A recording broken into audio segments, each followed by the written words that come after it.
तो आज हम समझेंगे कि एक नेस्टेड टेबल क्या है। सबसे पहले मैं यहाँ पे क्या करता हूँ, आपको एक नेस्टेड टेबल दिखाता हूँ कि नेस्टेड टेबल दिखने में कैसा होता है। तो ये है आपके पास एक नेस्टेड टेबल। नेस्टेड टेबल का मतलब है एक टेबल के अंदर टेबल बनाना। जैसे कि आपके पास ये एक टेबल है, ये आपके पास एक टेबल है और उसके अंदर आपके पास यहाँ पे एक नेस्टेड टेबल बनाया गया है ये। और उसी के साथ आपके पास एक सेकंड और नेस्टेड टेबल बनाया गया है। तो इसको आप कहते हो नेस्टेड टेबल। और यही हम आज की वीडियो में बनाना सीखेंगे कि एक नेस्टेड टेबल कैसे बनाया जाता है।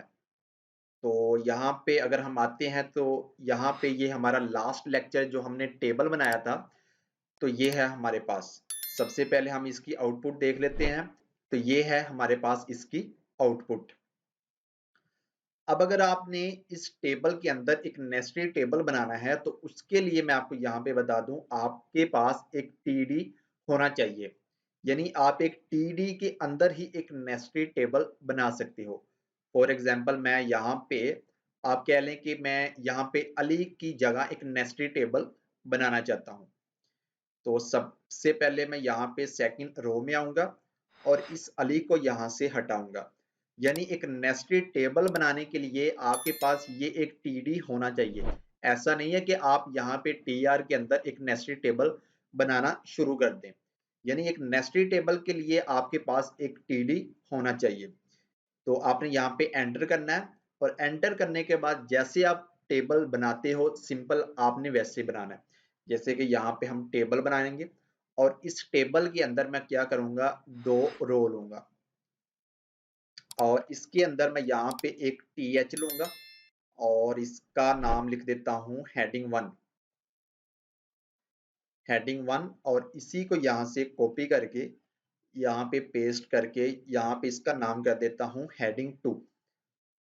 और इसके साथ हम यहाँ पे एक रो और बनाएंगे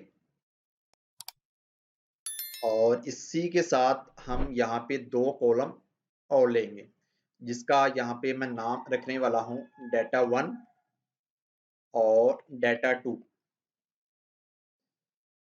तो ये है बन गया है आपके पास इस का एक नेस्टेड टेबल, यानी इस टीडी के अंदर एक नेस्टेड टेबल बन चुका है।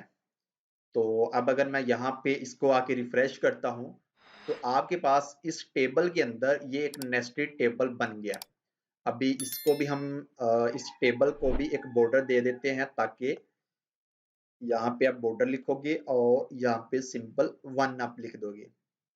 अब अगर जैसे ही आप यहाँ पे रिफ्रेश करते हो तो आपके पास एक टेबल के अंदर एक नेस्टेड टेबल बन गया है।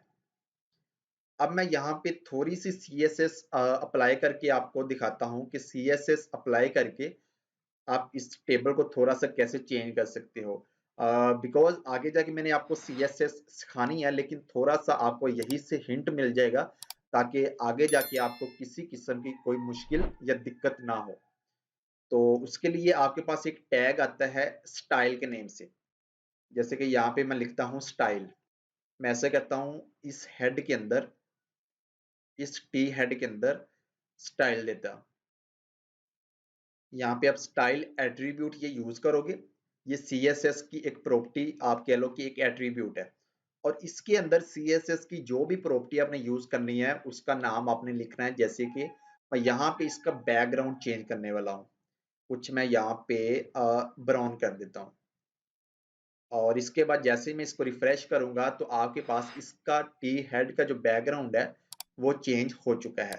बट यहाँ पे मैं क्या करने वाला हूँ कि एक नेस्टेड टेबल का ही बैकग्राउंड, जस्ट नेस्टेड टेबल का बैकग्राउंड चेंज करने वाला हूँ ताकि आपको इजीली समझ आ जाए कि एक टेबल के अंदर नेस्टेड टेबल कौन सा है। तो उसके लिए आपने आना है इस नेस्टेड टेबल के अंदर और इस टेबल टैग के अंदर आपने एट्रीब्यूट यूज करना है स्टाइल। और इसके अंदर आपने लिखना है बैकग्राउंड कलर या जो भी आप प्रॉपर्टी चेंज करना चाहते हो।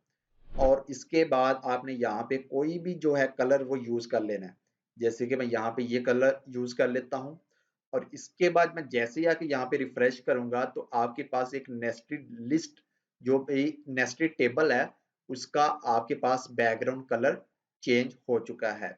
तो ये था हमारे पास एक नेस्टेड टेबल